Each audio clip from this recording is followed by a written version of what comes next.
No próximo capítulo da novela Três Graças, Lorena percebe que a mãe anda diferente desde a última conversa sobre Ferete. Zenilda, antes falante e segura, agora se perde em silêncios longos, olhando para o nada, como se cada lembrança pesasse toneladas. A jovem tenta puxar assunto, mas recebe respostas vagas, o que só aumenta sua desconfiança. Lorena sente que Ferete não é apenas um nome incômodo, é a peça central de algo muito maior que a mãe ainda não teve coragem de dizer em voz alta. Antes de continuar, clique no botão de gostei, se inscreva no canal e comente uma nota de 0 a 10 para a novela. Enquanto isso, Xênica surpreende ao aceitar se encontrar com Zenilda. O encontro é marcado com cautela, em local discreto, longe de olhares curiosos. Zenilda sabe que Xênica guarda informações valiosas e está decidida a ir até o fim, custe o que custar. Não há mais espaço para ingenuidade. Quem sabe demais fala, nem que seja pressionado pelo peso da verdade. Arminda, por sua vez, explode de irritação ao reclamar de Raul. Para ela, o rapaz está cada vez mais rebelde, questionador e inconveniente. O que Arminda não admite é que Raul anda perto demais de respostas que ela prefere manter enterradas. O clima entre os dois fica pesado, carregado de acusações veladas e ressentimentos antigos. Paulinho começa a estranhar o comportamento de Gerluce desde o assalto. Mais fechada, nervosa e sempre na defensiva, ela já não consegue sustentar desculpas rasas. Pressionada pelo namorado, Gerluce se esquiva, mas sente que a verdade está prestes a escapar. Antes que isso aconteça, ela procura Josefa e confessa que está com problemas sérios, problemas que podem explodir a qualquer momento e mudar o rumo de tudo. Juquinha, atenta como sempre, comenta com Paulinho que acha muito estranha a postura do delegado Jairo, que vem dificultando a investigação do assalto na casa de Arminda. Para ela, não é incompetência, é proteção. E quando a polícia protege demais, é porque alguém poderoso está sendo poupado. Em meio a esse turbilhão, Lena decide desobedecer Samira e se aproxima de Joely. A atitude é impulsiva, mas cheia de intenção. Lena sente que Joely também esconde dores e segredos, e essa aproximação pode ser mais perigosa do que parece. Por fim, Rogério avisa Cláudia em tom frio e decidido que o tempo está se esgotando. Segundo ele, Arminda e Ferete estão prestes a colher tudo o que plantaram, e quando essa conta chegar, não haverá negociação, apenas consequências. Gerluce procura Paulinho, confessa roubo das Três Graças e é algemada. Os próximos capítulos prometem elevar a carga dramática a níveis sufocantes e colocar sentimentos, dever e consequências em rota de colisão. Gerluce, consumida pela culpa e pelo medo de que a verdade venha à tona da pior forma possível, tomará uma decisão que mudará sua vida para sempre. A cuidadora, que até então vinha se equilibrando entre mentiras, silêncios e justificativas mal encaixadas, não conseguirá mais sustentar o peso do que fez. Desde o roubo da estátua das Três Graças na mansão de Arminda, Gerluce passará a viver em estado de alerta. O que antes era apenas tensão se transformará em paranoia. Qualquer barulho a fará pular, qualquer sirene parecerá um aviso do fim. Ela começará a evitar Paulinho, inventando compromissos, mudando horários e dando respostas atravessadas sempre que o policial tocar no assunto da investigação. O distanciamento chamará a atenção dele, que, apesar de apaixonado, não deixará de notar as incoerências no comportamento da namorada. Paulinho, por sua vez, estará cada vez mais envolvido no caso do roubo. A pressão no trabalho aumentará e ele se verá cobrado por superiores, colegas e até pela comunidade. O vídeo gravado pelo filho do porteiro, que desmentiu a versão inicial de Gerluce sobre o suposto não acontecimento do assalto, será uma peça-chave que não sairá de sua cabeça. Mesmo tentando separar vida pessoal e profissional, o policial começará a ligar os pontos, e cada ponto levará perigosamente até a mulher que ele ama. Enquanto isso, Gerluce tentará se convencer de que o silêncio ainda é a melhor saída. Ela repetirá para si mesma que confessar significará perder tudo: o emprego com Josefa, o respeito de Lígia, a confiança de Joelle e, principalmente, o amor de Paulinho. Ainda assim, a culpa se manifestará de formas inesperadas. A cuidadora terá crises de choro sozinha, perderá o sono e começará a cometer erros banais no trabalho, chamando a atenção de quem está ao redor. Em cenas carregadas de tensão, Gerluce ouvirá comentários sobre o roubo que a deixarão em pânico. Pequenas conversas, cochichos e olhares atravessados farão com que ela sinta que está prestes a ser desmascarada. A cada novo avanço da investigação, o cerco parecerá se fechar. Ferretti, atento a qualquer movimento suspeito, começará a desconfiar que há mais envolvidos do que se imagina, colocando todos os participantes do assalto em risco. O conflito interno de Gerluce atingirá o limite quando ela perceber que Paulinho já não confia plenamente nela. Um olhar mais duro, perguntas feitas no tom profissional e não mais no tom de namorado, deixarão claro que algo mudou. Será nesse momento que a cuidadora entenderá que continuar mentindo só tornará tudo pior. A verdade, por mais dolorosa que seja, precisará ser dita, e dita por ela. Tomada pela decisão, Gerluce procurará Paulinho para uma conversa definitiva. O encontro será tenso desde o primeiro segundo. O clima pesado, os silêncios longos e o nervosismo dela denunciarão que algo grave está prestes a ser revelado. Sem conseguir mais sustentar a farsa, Gerluce abrirá o jogo e confessará sua participação no roubo da Estátua das Três Graças. A revelação cairá como uma bomba. Paulinho ficará paralisado, dividido entre a incredulidade e a decepção. Ele questionará, pedirá explicações e tentará entender como a mulher por quem se apaixonou foi capaz de se envolver em um crime dessa proporção. Gerluce explicará que o medo, a pressão e as circunstâncias a levaram a tomar decisões erradas, mas reconhecerá que nada justifica o que fez. Diante da confissão, Paulinho será jogado no maior dilema de sua vida. De um lado, o amor, a história que construiu com Gerluce e o desejo de protegê-la. Do outro, o uniforme, o juramento e a obrigação de fazer cumprir a lei. O silêncio que se seguirá será mais eloquente do que qualquer palavra. O policial saberá que qualquer escolha terá consequências irreversíveis. Mesmo com o coração despedaçado, Paulinho optará por honrar o cargo. Em uma cena forte e carregada de emoção, ele dará voz de prisão a Gerluce.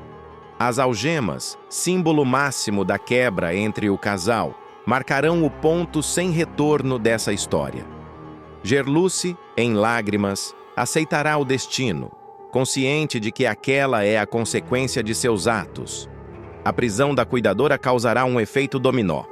Além de perder o emprego, Gerluce exporá Lígia e Joelle a uma vergonha pública, já que ambas terão seus nomes associados, direta ou indiretamente, ao escândalo. O caso ganhará repercussão, e os outros envolvidos no assalto passarão a ser observados com lupa. Ferretti, atento e estrategista, perceberá que alguém falou demais e que sua rede de proteção pode estar ameaçada. A queda de Gerluce não será apenas pessoal, mas um gatilho para novas reviravoltas. A investigação avançará, alianças serão testadas e segredos que pareciam enterrados começarão a emergir. As consequências da confissão de Gerluce se espalharão como rastilho de pólvora e transformarão o rumo da investigação. Na delegacia, a cuidadora prestará depoimento formal, revivendo cada detalhe do roubo da Estátua das Três Graças. Cada palavra dita por ela apertará ainda mais o cerco contra os demais envolvidos. Mesmo abalada, Gerluce decidirá colaborar, deixando claro que não pretende mais proteger ninguém, nem a si mesma. Paulinho, do outro lado da mesa, lutará para manter a postura profissional. O conflito interno continuará evidente. O policial se mostrará firme diante dos colegas, mas bastará ficar sozinho para o peso da decisão cair sobre seus ombros. Ele entenderá que fez o que era certo, mas a dor da perda falará alto. A relação entre os dois ficará oficialmente rompida, sem espaço para gestos ou despedidas românticas. A prisão de Gerluce dará novo fôlego à investigação do assalto à mansão de Arminda. Novos nomes entrarão no radar, pistas antes ignoradas ganharão importância e antigas desconfianças serão confirmadas. Ferretti perceberá que a situação fugiu do controle e começará a agir nos bastidores para se proteger, tentando silenciar quem sabe demais e apagar rastros comprometedores. Lígia e Joely enfrentarão dias difíceis. A vergonha pública, os comentários maldosos e os olhares de reprovação as farão questionar suas próprias escolhas. A ligação de Gerluce com o crime colocará em xeque a imagem das duas, que passarão a ser pressionadas a se explicar, mesmo sem envolvimento direto no roubo. Enquanto isso, Gerluce experimentará a solidão da cela e o peso real de suas decisões.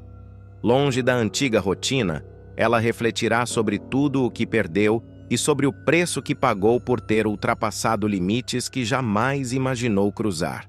A culpa dará lugar a um sentimento de resignação e também de alívio por não carregar mais segredos. A queda de Gerluce abrirá caminho para novas revelações, confrontos perigosos e movimentos inesperados dos vilões. A justiça começará a bater à porta de quem acreditava estar acima da lei, e o passado cobrará sua fatura sem piedade. O jogo virou, e ninguém sairá ileso. Viviane leva flagra de Edilberto e fica na mira de Ferretti. Viviane levantará suspeitas perigosas e acabará entrando, sem perceber, na mira direta de Ferretti. Funcionária dedicada da farmácia da Fundação Ferretti, na comunidade da Chacrinha, a farmacêutica já vinha sendo observada com atenção por agir além do esperado para alguém em sua posição. Discreta, ética e sempre próxima da população mais carente, Viviane começará a se envolver ainda mais com os chamados Justiceiros da Chacrinha, grupo que decidirá agir depois do roubo da estátua de Arminda.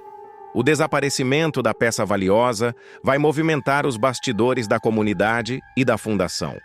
Enquanto Arminda se desespera com o sumiço da estátua e Ferretti tenta abafar o caso, os justiceiros colocam em prática um plano ousado.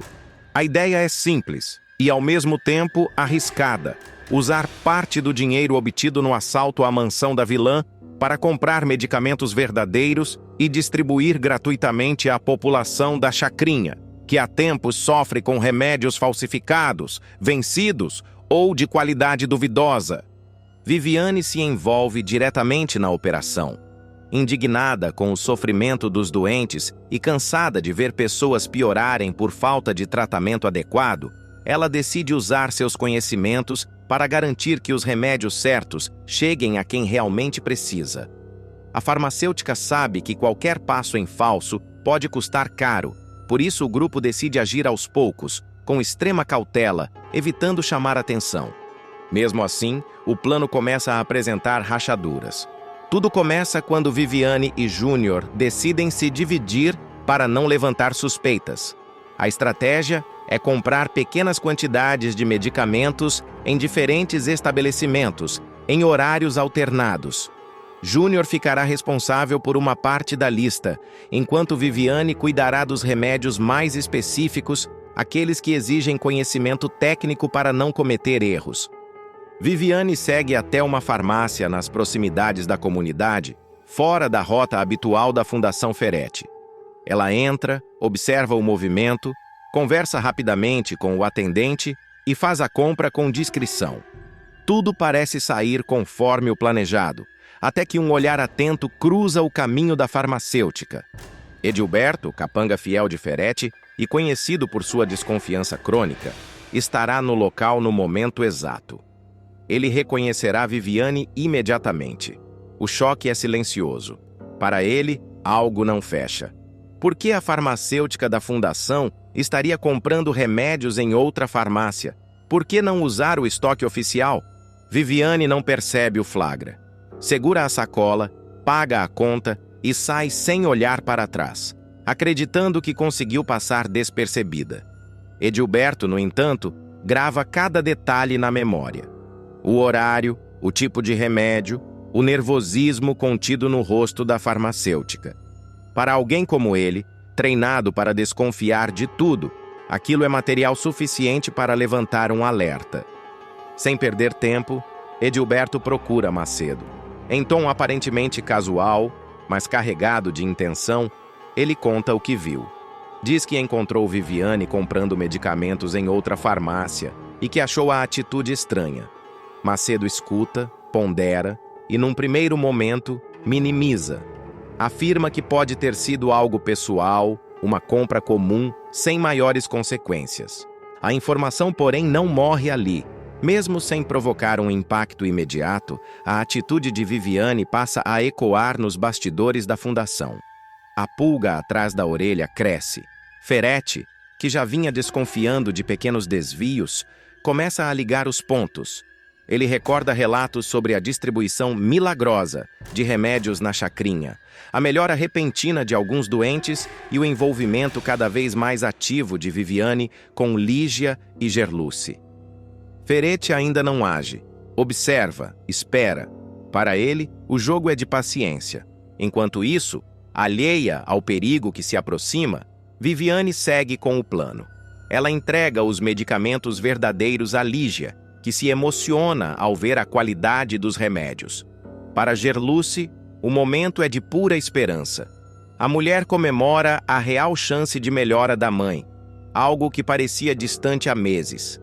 A gratidão é visível, e Viviane sente que todo o risco vale a pena. O clima na chacrinha muda. Pequenos sinais de recuperação começam a aparecer. Pessoas que mal conseguiam levantar da cama passam a ter mais disposição. O boca a boca se espalha, e a comunidade volta a acreditar. Esse movimento, no entanto, chama ainda mais atenção. Ferretti começa a pressionar.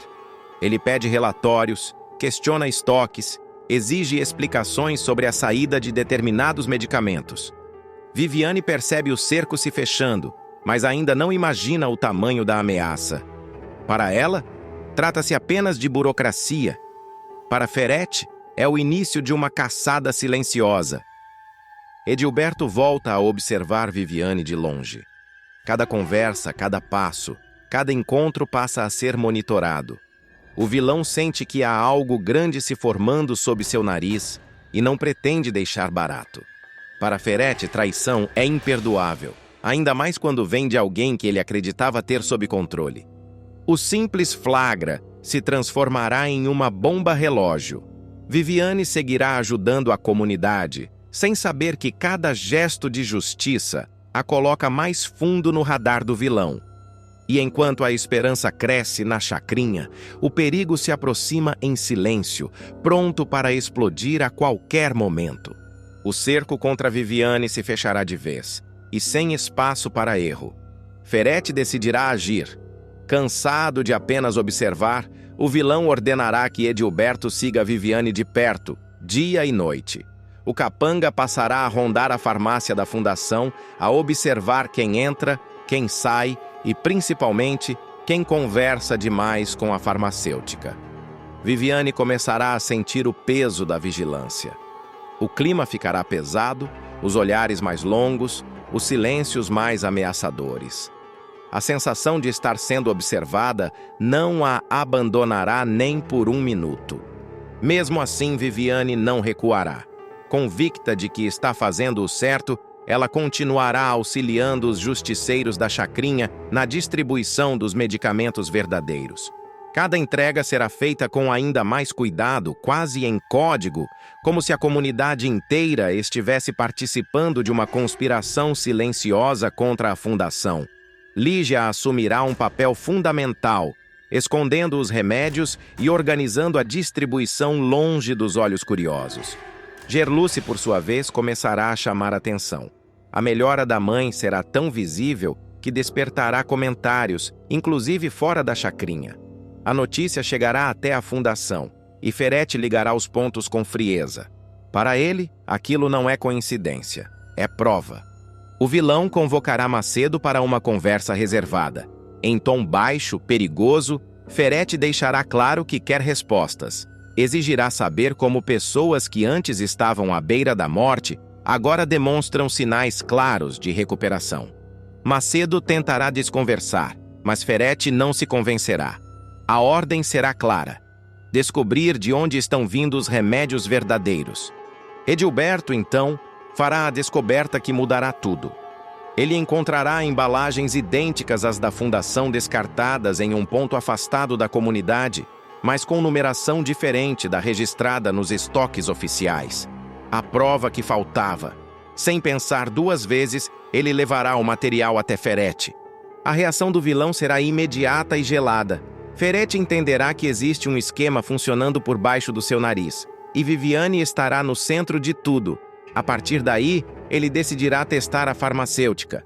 Mandará substituir parte dos medicamentos da farmácia por lotes adulterados e observará quem reagirá. Viviane perceberá a armadilha rapidamente. Ao notar a alteração nos remédios, ela confrontará Macedo, exigindo explicações. O embate será tenso, cheio de indiretas e ameaças veladas. Macedo recuará, mas Ferete, agora certo da traição, decidirá partir para o ataque final. Viviane será chamada para uma conversa direta com Ferete. Sozinha, frente a frente com o vilão, ela ouvirá acusações disfarçadas de elogios.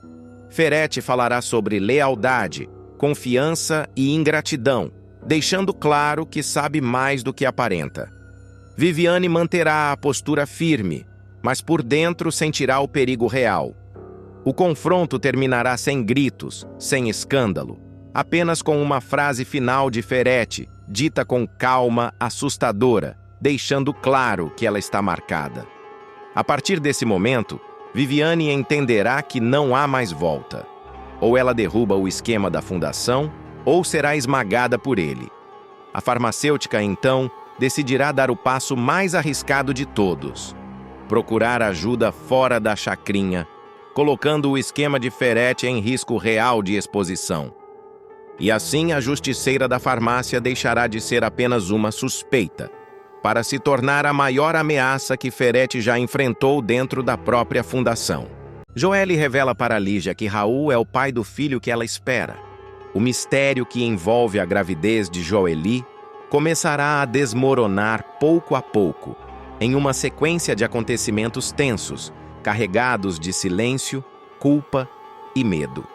Nos próximos capítulos da novela das 9, a jovem será colocada contra a parede e acabará deixando escapar a verdade que vem tentando esconder a qualquer custo. Lígia descobrirá que o bebê que a neta espera é fruto do envolvimento secreto com Raul, o filho de Arminda. A revelação cairá como uma bomba, mudando completamente o rumo da relação entre avó e neta e abrindo um novo campo de conflitos na trama. Tudo terá início quando Joelle tenta retomar a rotina na escola, fingindo normalidade, mesmo carregando um turbilhão de emoções. Ela se esforça para parecer tranquila, mas pequenos deslizes começam a denunciá-la. Em um desses dias aparentemente comuns, a adolescente sai apressada de casa e acaba esquecendo o celular em cima da cama. Lígia, ao arrumar o quarto, ouve o aparelho vibrar insistentemente. Ao olhar a tela, se depara com uma notificação de mensagem enviada por Raul. O nome chama sua atenção de imediato e acende um alerta silencioso. A avó tenta se convencer de que não é nada demais, mas a inquietação fala mais alto. O tom da mensagem, ainda que não totalmente visível, soa íntimo demais para ser ignorado. Com o coração apertado, Lígia decide levar o celular até a escola para devolvê-lo pessoalmente. No caminho, várias perguntas passam por sua cabeça, e a desconfiança cresce a cada passo. Ao encontrar Joely, Lígia entrega o aparelho, mas não consegue disfarçar o olhar sério. A jovem percebe o clima estranho e tenta se esquivar, mas a avó não se contém. Em voz baixa, porém firme, questiona a neta sobre a troca de mensagens com Raul, o filho de Arminda. Joelle gela, muda de cor e tenta desconversar, dizendo que não passa de uma amizade da igreja. A explicação, no entanto, soa frágil demais. A tensão aumenta quando Kellen, sem perceber a gravidade do momento, acaba soltando comentários que não se encaixam na versão apresentada. Pequenos detalhes, olhares trocados e frases atravessadas vão desmontando a narrativa cuidadosamente construída por Joelle. Lígia percebe que está sendo enganada e decide que não vai descansar enquanto não souber toda a verdade. Determinada, a avó passa a observar cada passo da neta. Em casa, começa a notar mudanças no comportamento de Joelle, o jeito evasivo, os silêncios prolongados e as reações exageradas a perguntas simples. Em um momento de impulso, Lígia resolve revirar o quarto da jovem. Abre gavetas, mexe em cadernos, bolsas e objetos pessoais, em busca de qualquer pista que explique o que está acontecendo.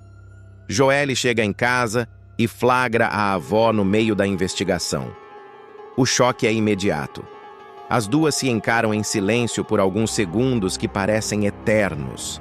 Sem saída, com o choro preso na garganta e o medo estampado no rosto, a adolescente desaba. Ela conta como conheceu Raul, relembra os encontros escondidos, as promessas vazias e confirma, com a voz trêmula, que ele é o pai do bebê que espera. A revelação deixa Lígia sem chão. A avó tenta manter a postura, mas o impacto é grande demais. Joelle, desesperada, se agarra a ela e implora para que guarde segredo. Com medo da reação de Gerluce, a jovem suplica para que nada seja contado, dizendo que não suportaria enfrentar mais julgamentos e pressões. O pedido parte o coração de Lígia, que se vê dividida entre proteger a neta e fazer o que considera certo. Enquanto isso, a situação de Joelle só se complica. Nos próximos capítulos, ela ainda será surpreendida por Lena, que a abordará de forma fria e calculista. A ricaça fará uma proposta chocante: comprar o bebê que Joelle carrega no ventre. A jovem fica em choque, sem reação, diante da naturalidade com que Lena trata algo tão sério.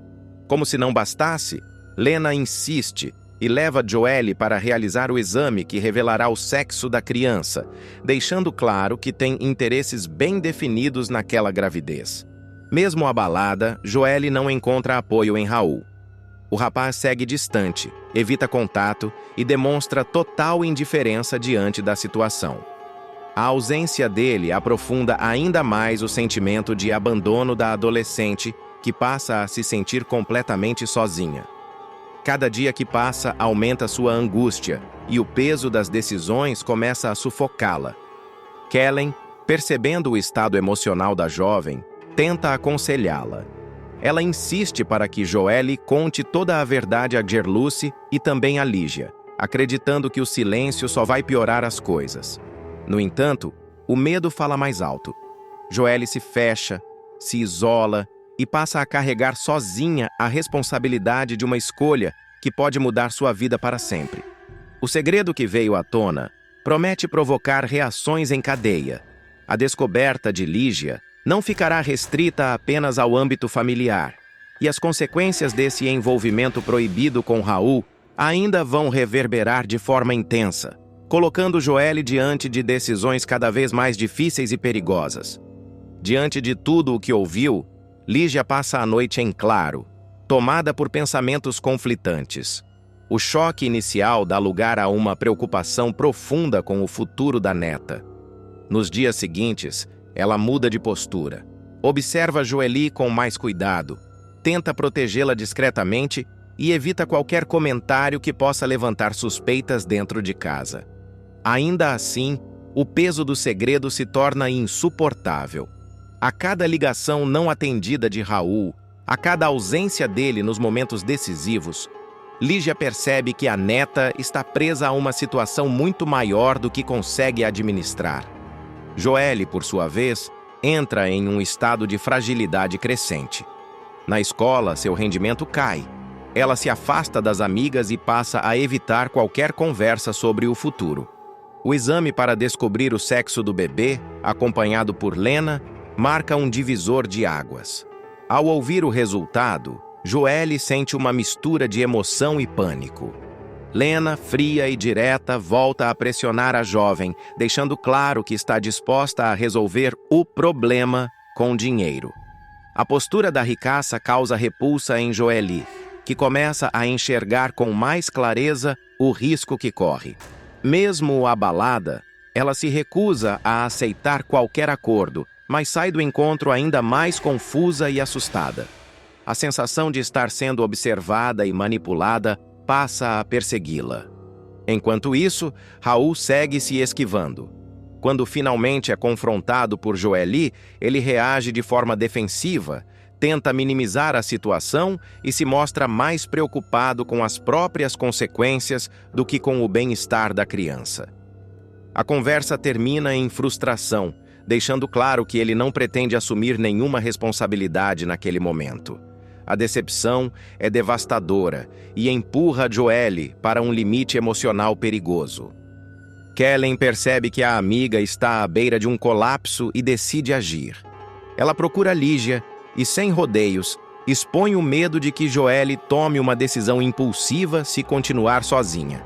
A conversa faz com que Lígia entenda que o silêncio já não protege mais ninguém. Dividida, mas consciente da gravidade da situação, ela começa a preparar o terreno para uma conversa definitiva com Gerluce.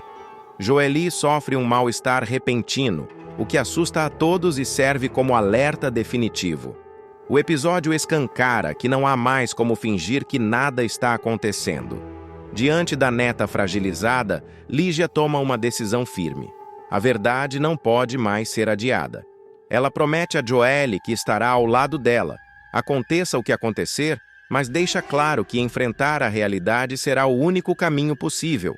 O pastor Albérico, visto por todos como exemplo de fé, equilíbrio e palavra reta, mostrará que sua imagem pública é apenas uma máscara muito bem ensaiada. Por trás do púlpito, das orações emocionadas e dos discursos sobre redenção, existe um homem frio, calculista e perigosamente ambicioso. Desde o retorno de Jorginho ao morro, algo não fecha. O rapaz insiste no discurso de que mudou, que abandonou o crime e que não tem mais interesse em retomar o poder que um dia foi seu. Para a comunidade, ele é apenas mais um tentando recomeçar. Mas Albérico sabe a verdade. E pior, ele é parte central dela. Enquanto Bagdá ocupa oficialmente o posto de dono do morro, quem realmente puxa os fios nos bastidores é o pastor. Nada entra, nada sai, nada acontece sem que ele saiba. A rotina, aparentemente tranquila, começa a ruir quando Albérico se encontra com Jorginho longe dos olhos curiosos. A conversa é baixa, carregada de códigos e olhares atentos. É nesse momento que o pastor deixa escapar uma frase que muda tudo. Ele diz que o movimento por trás está rendendo mais do que o esperado. O tom não é de preocupação, mas de satisfação, de orgulho. O problema é que eles não estão tão sozinhos quanto pensam.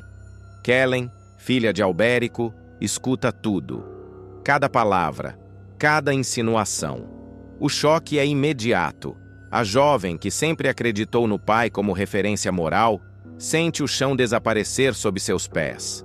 As peças se encaixam rápido demais, as doações altas demais, as decisões estranhas, os silêncios convenientes. O homem que pregava contra o crime é, na verdade, quem lucra com ele. Desesperada, Kellen foge antes de ser vista e corre para contar tudo a Joelle. A revelação cai como uma bomba. Joelle, que já desconfiava que havia algo errado naquela história de redenção fácil, entra em pânico ao perceber a dimensão do esquema. As duas sabem que não estão falando apenas de hipocrisia, mas de tráfico, poder e mortes encobertas por versículos bíblicos. Tomada pela revolta, Kellen decide enfrentar o pai.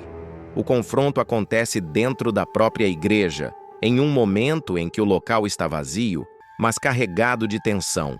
Ela não mede palavras. Diz que ele não pode estar envolvido com o tráfico. Lembra que ele é o pastor da chacrinha, que todos confiam nele, que ele construiu uma imagem de Salvador enquanto age nas sombras. A dor na voz da filha é real, profunda, quase insuportável. Albérico, porém, não se abala. Pelo contrário, ele larga a máscara sem culpa. Confessa que tudo sempre foi um jogo de aparência. Diz que se finge de pastor justamente para passar despercebido, que a fé é o disfarce perfeito e que enquanto todos rezam, a conta bancária dele só cresce. O discurso é cruel, direto, quase didático. Ele ainda provoca. Afirma que ser certinho nunca levou ninguém a lugar algum e que poder de verdade se conquista com controle, medo e dinheiro. Kellen fica em choque ao perceber que não há arrependimento algum.